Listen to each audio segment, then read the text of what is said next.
where we are going to be talking about data and analytics.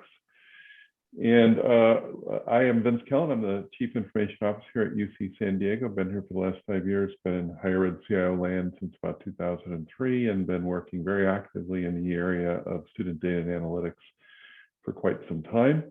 And we've got some really great panelists here that I'm going to call out and ask them to do a brief introduction. And I'm going to start with Acky. Why don't you give an introduction to the crowd here? Hey everyone, this is Acky. I'm an entrepreneur and investor.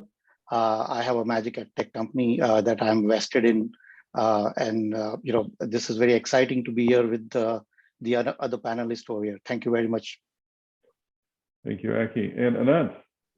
Thank you, Vince. Yeah, delighted to be here as well. My name is Anant Agarwal. I'm founder and CEO of edX and professor at MIT. edX is a worldwide learning platform with over 40 million learners, where we connect learners to a great content from great universities like UC San Diego, NYU, MIT, Harvard, and others. Great, thank you. And Christopher.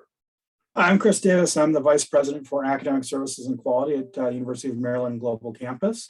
I have a very broad portfolio, but for purposes of this session, it's our academic quality team, includes institutional research, assessment, evaluation, where we support the rest of the academics in data to support decision-making.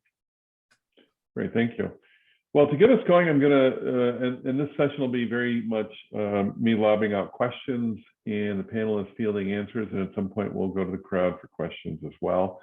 So I'm gonna start with my first question, and it's really around what problems have you been seeing that your client universities or your clients in the university are trying to solve? And I'll start with Anant. What problems you're seeing out there? Yeah, thank you, Vince. I've been teaching, whether in person or online, for 33 years as a professor at MIT. And learning has been a black box sport for decades, where you teach and you get very little feedback from students, particularly with in-person learning. With online learning at edX, for example, we are collecting all kinds of analytics and data. And professors and instructors have the opportunity to now view the data and use the data and analytics to improve their courses to do better. So fundamentally, the biggest need that we are seeing from instructors and universities is a way for them to collect analytics so that they can take actionable steps and in improving the courses, improving learner engagement, and essentially creating more of a discipline of education engineering rather than a status quo continuing forever. Thanks. And I'm going to spin over to Acky. From your perspective, what problems have you been seeing that you're trying to solve?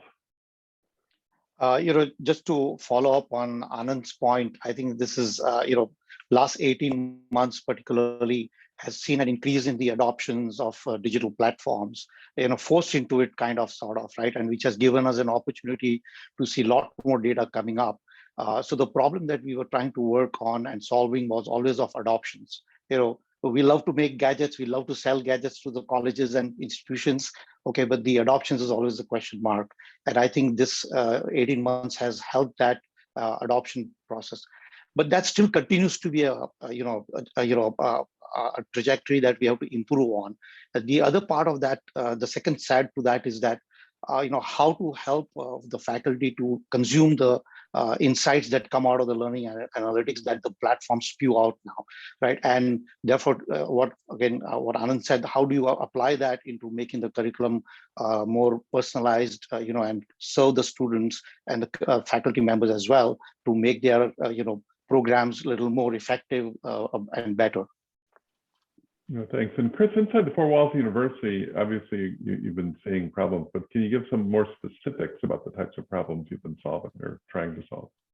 What's chief on our agenda right now are really two areas. One is prioritization. So like all organizations, we have limited resources. So how do we know where we can make the most investment of our resources to improve courses and in curriculum, add student services that are going to make a difference in student success? So kind of that prioritization process. And then there's also decision-making, whether that's within the classroom. So it's not satisfactory to wait until a class is over to do the tally and say, well, these are the students who weren't successful. How do we know that earlier in the process? And then what interventions can we do to improve that? And then as a large online university, we have a standardized curriculum. So for us, it's all the faculty and all the sections are teaching from the same playbook, which gives us the opportunity to diagnose what can we do to improve that playbook so that we can have that impact overall on students beyond what individual faculty do in terms of the design of the course. And then generalizing that, what are the lessons learned that we can then apply to other courses, other faculty teaching in other classes. Right. I got a question for actually both Anant and Acky here. Where have you seen the real leading adoption? Is it always at the elite universities, or is it other types of universities that lead in the adoption of the application of the analytics here? What have you seen in terms of who are the leaders of adoption? Anant? Oh, you're on mute, but. As CEO of an online EdTech company, one would figure I had figured this out, but sorry. So on edX, we have thousands of instructors and course teams teaching courses. And the biggest adoption we've seen is from some of the pioneering leaders of learning, and whether they're at a top university or a community college or high school for that matter, it doesn't matter. The quality or the stature of the university is irrelevant. I think what matters is how interested the faculty member is in innovation and being a leading edge adopter of new technologies. That's where we've seen the earliest adoption. And we try to make things as easy as possible so that faculty can readily use these analytics to make decisions and create observations. My answer is Ahead, actually very similar, because it is at this point in time we are kind of a little bit early stage in the adoption, and in the, we haven't seen institution-wide adoptions. Rather, we've seen champions in individual departments or faculty where someone is more excited about what they're seeing and the possibilities of creating adaptive learning paths or using the feedback to improve or take some steps towards correcting the course for individual students. So I think that's what I've seen. I've not seen institution-wide. In fact, we're seeing that now. I think there's charters that are being talked about at the dean level, provost level, coming down, where they're saying that we need to do this a little better. There are a couple of universities where we are engaged, that conversations going on. In fact, we're talking about integrating various platforms to create data and dashboards and insights at the university level. And we kind of differentiate that as business view versus learning analytics view. So I think those things, if that come together at the institution level, I think you'll see a much better, wider adoptions. But right now we are seeing champions in individual faculty and departments. Chris, I know one of the challenges in the university is increasing the adoption, and that usually, it's one thing for administrators to sort of use the learning analytics. It's quite another thing for it to actually hit the pedagogy and the instruction. What are the things you've seen that work in encouraging adoption within certainly the teaching, in the realm of the teaching and the faculty adoption? I think that across all the institutions that I've worked in where I've been responsible for data on the academic side of the house, the challenge is in changing how faculty as well as academic administrators view data. That we tend to view teaching as being a very craft-oriented, small batch. The faculty makes those decisions on the fly, kind of an approach. And as we shift towards being more quantitative-driven in decision-making, that's a whole new realm for faculty to think about their work from that perspective, and how do we use data to drive those decisions and get past the mythology that we may have about how we think teaching and learning happens and what works and what are effective practices. So it's really about, it's not enough to simply, here's the data. It's even for faculty that may be research faculty working in the social sciences, it's to get them to think about, how do you use this data? How do you tie it into your practices? How do you tie it into development around teaching and learning principles and practices, so that you're using the data within context and not the data on its own? Have you seen any practical things work? What techniques have you seen work in terms of making getting more faculty doing this? I think one of the biggest barriers that I often encounter is that faculty perceive any kind of data as being that we as administrators are trying to measure their performance or their adherence to standards. And so you got to overcome those barriers. But I think once you focus people on, and part of it is creating where it's a community. So you're bringing multiple people together. So it's not just isolating an individual, and then be able to talk about and share what's the meaning of the data in facilitating that process. And then having the data people, teaching and learning people, part of a conversation with faculty, where we're then creating that safe space. We're not blaming anybody, but how do we make sense of the data that we see? What are the follow-up questions that we need to ask to help move this forward? But also, what are the interventions that we can make? So what I tell my people is always start when we're working with whoever, of what's the decision you're trying to make and how does data support that? So it's backwards design, but in the data analytics perspective of it. And also, what's the intervention that you're going to do based on the data that you learn? That helps make it more concrete rather than just dealing with abstract numbers and so on, to really focus people on not so much the data.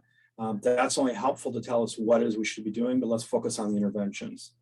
Right, thank you. Acky, from your standpoint, what are some of the things you've seen work in terms of increasing some of the adoption by the institution and the faculty? I just want to also appreciate what Chris had said earlier. Chris, you mentioned the word playbook, and that's so important. Once the data comes on to you, what do I do with that data? What's the playbook on this one? And that's so important. The second thing that Chris mentioned, and I think we all should note that it is not about one individual faculty using the data and starting to work with their student. The student, remember, also attending other classes or taking other courses within that institution.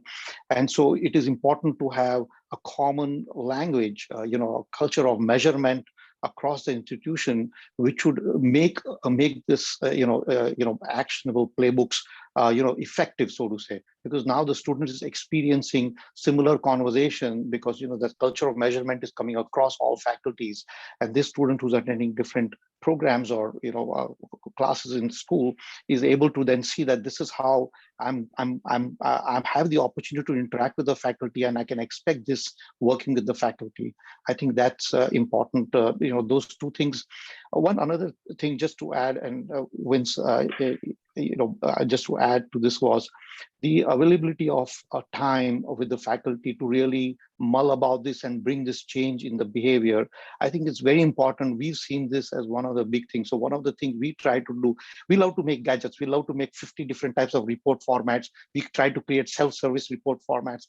Nothing is used. It's disappointing for us that we do all this engineering. We actually charge money for that, but it doesn't get used as much. So I think picking on what Anant said earlier in the session, make it simple.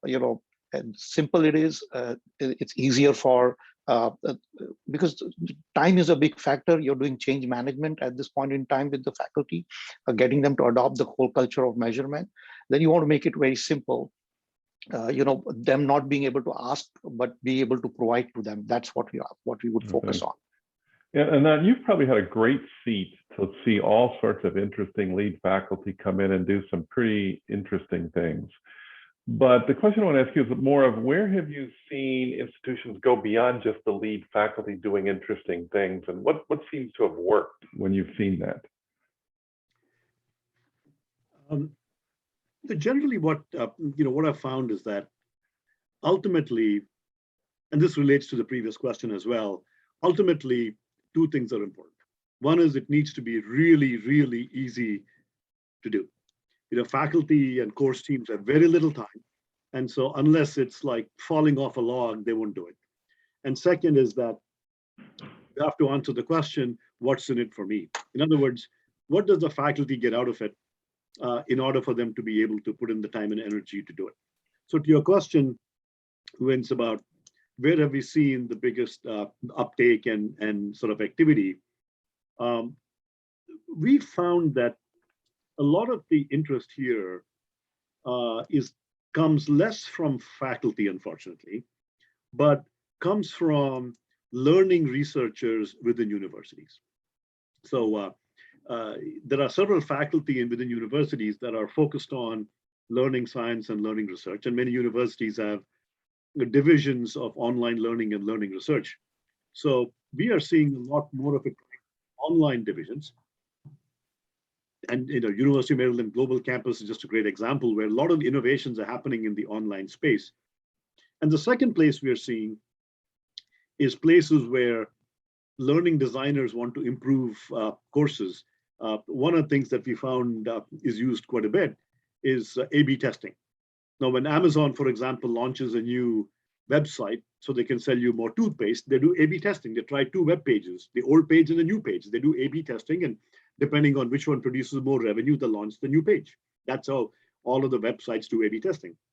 So we introduced this concept of A/B testing within the edX platform, and that is very popular, where a faculty member or a course a researcher can create two versions of a unit of learning, and the platform randomizes learners' journeys through either one of those two paths. And the course teams or researchers can study which produce the best outcome. So we are seeing a lot of interest in that because A/B testing answers the question, what's in it for me? What's in it for me is that you can actually improve your course so that you generate better outcomes for learners. To me, unless you answer that question, what's in it for me in a compelling way, just throwing analytics at people, is just fruitless. Well, I'm going to spin quickly over to an obstacle question. And this is where you get to beat up on the CIO, because I'm going to talk about technical obstacles. Where have you seen technical obstacles, and what are the most common ones? I'm going to start with Chris, since you've probably got a real good seat on that. Look at that.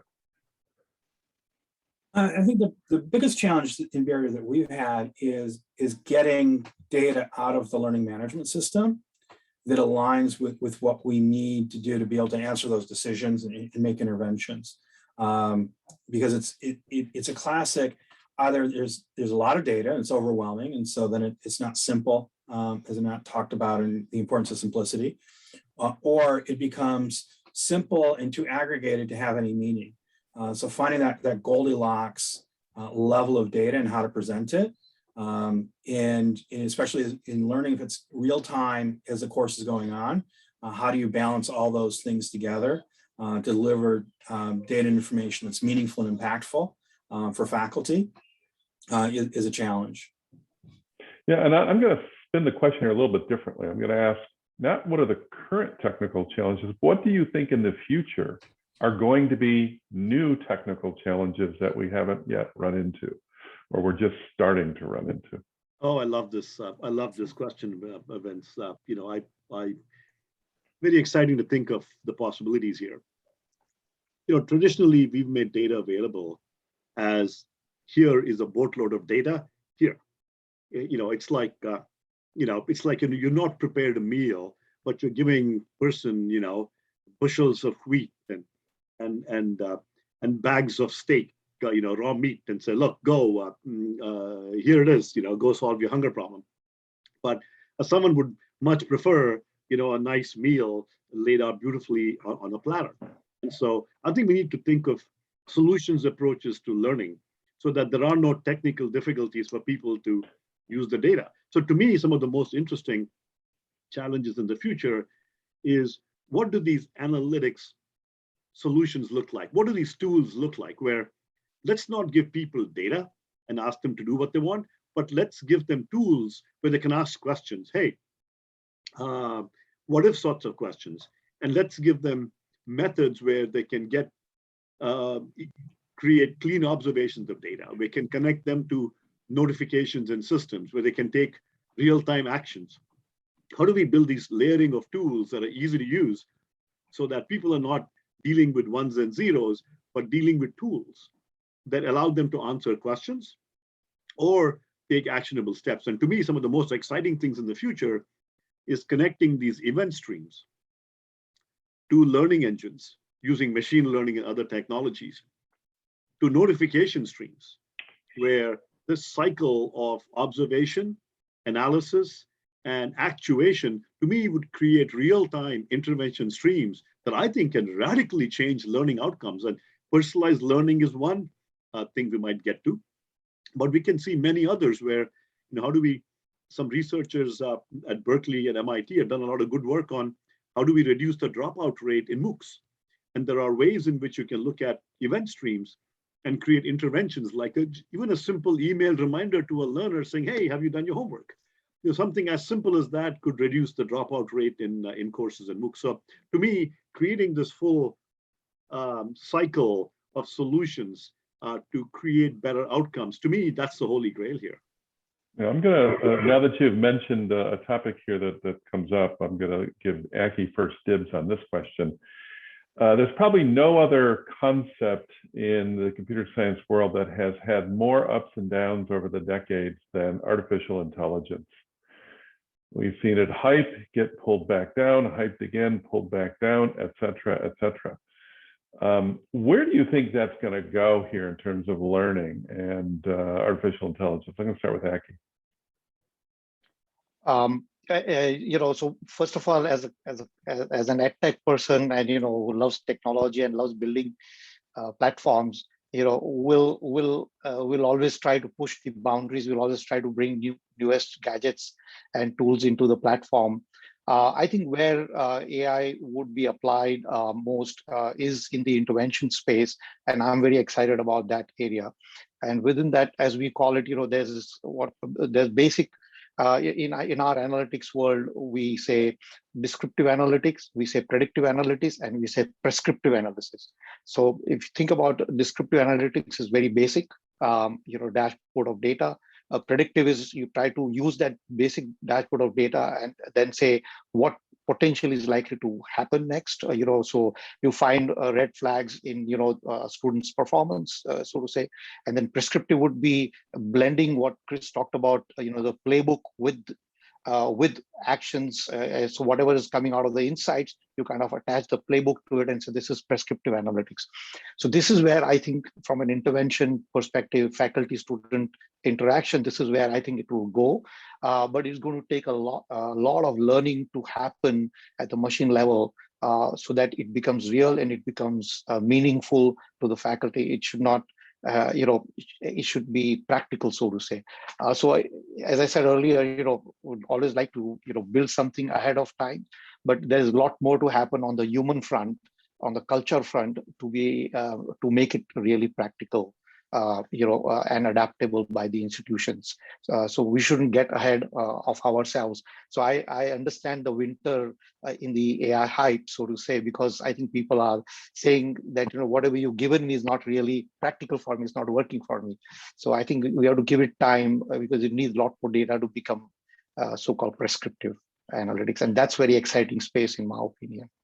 I'm going to move the question on to Chris, but before I do, I want to let the audience here that's attending start thinking of some questions you might want to ask, and feel free to type them into the chat if that's available to you, and then I'll pick some questions and throw it out to the group here. So please start thinking about that. But Chris, same question related to AI, and I'll characterize a little bit further. I'm far less impressed with AI in the learning space, but I can be persuaded. What's your perspective? I think there are a couple of challenges. We're talking to multiple vendors right now that in less learning analytics, but in the adjacent area of prior learning assessment. And how can we use machine learning to scan through what our courses have, what other people's courses have, how do we make that mapping, which is today very manual.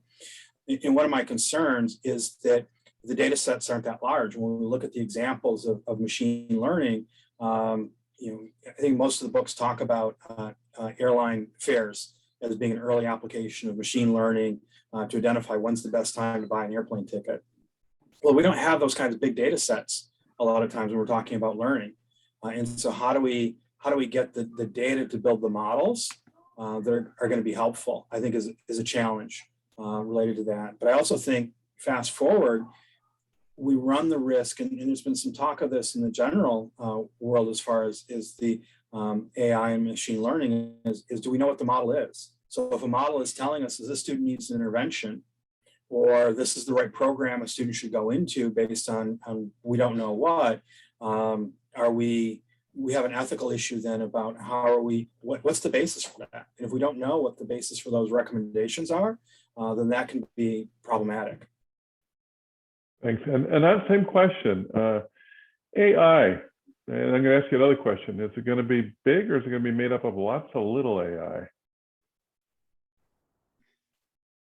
Never heard the question put that way. Lots of little AIs or one big AI. I think if we understand the brain, it is pretty clear that is, there's no such thing as one big AI, or it almost goes into religion. But really, it's at the roots of it, it's lots of little foundational pieces working together to create incredible intelligence. To answer the question, my sense is that we are just scratching the surface, both in our understanding of AI, and even more so in how AI and machine learning can help with education and learning. I for one think that the opportunities are incredible. We can see the difference in quality of teaching when you have a great teacher who's doing one-on-one teaching with a disciple or a tutor, or a learner, versus a single teacher trying to teach 1,000 students in a large lecture hall. The quality is miles apart. And so if we can use AI to create much more of personalized learning, almost as if you had a tutor, just a great teacher sitting next to you and devoting all their attention to you, I can see that as completely changing the game. So I, for one, think that there's incredible potential, but we're not even at first base right now. We are just walking up to the batter's box, if you allow me to use a baseball analogy. Yeah, good point. Chris, I'm going to just change the topic here to, if you've lived long enough, you've stepped on a rake. And if you've lived well enough, you've stepped on lots of rakes. And so what are some of the rakes you've stepped on or you've seen people step on when they approach analytics and learning? Missteps, mistakes, things that kind of set them back a bit. I think one of the common things is the classic issue with data, that you take the data that you have accessible and try and make sense of it, which is easier and cheaper because the data is there, but it doesn't necessarily tell you anything helpful. And so I think that's a key one, is really understanding what is it we're trying to do, what's the data that's going to inform us in that, and then go find that data. I think one of the things that I've seen happen, sometimes we get feedback that, we've done all this data analysis on predictive analytics, and the conclusion is that water is wet. Students who don't turn in their assignments tend to fail the class. Well, I knew that. I've been teaching for over 20 years. That's not very helpful towards that. What Anant talked about, that future state where we can do personalized interventions to students that are appropriate to them and when they need it. So I think it's starting from what are the data we have, rather than saying what are we trying to achieve, and then work backwards into what data we need to be able to do that. Okay, great. The crowd here, my panelists, I got to make you answer really quick here since we have probably 40 seconds left. If you can have just one very short sentence on the advice you want to give this crowd, go say it. I'm going to start with one sentence, quick. Mute again. There's a lot of data out there, particularly with online learning. I think the opportunities are endless. I would love for all of us to be creative in how we can use that to improve learning outcomes. And Acky, one sentence, quick. I think the data privacy issue and the jurisdictions and managing data between different jurisdictions is going to be a challenge, which will also in some ways be a blocker of sorts. So we have to think about how to manage that and still provide the insights that the faculty needs in managing the class. And Chris, you got the final word. Bring together multiple perspectives, faculty, learning designers, researchers, data people to tackle the problem from multiple perspectives. Thanks to the crowd. Thanks to the panelists here, Chris and Acky. Appreciate it. And good luck everybody else with the rest of your day. Thank you very much. I hope this was helpful. Thank you. Bye, Thank you, Vince. Bye. Thank you, Vince. Thank you, panelists. Take care.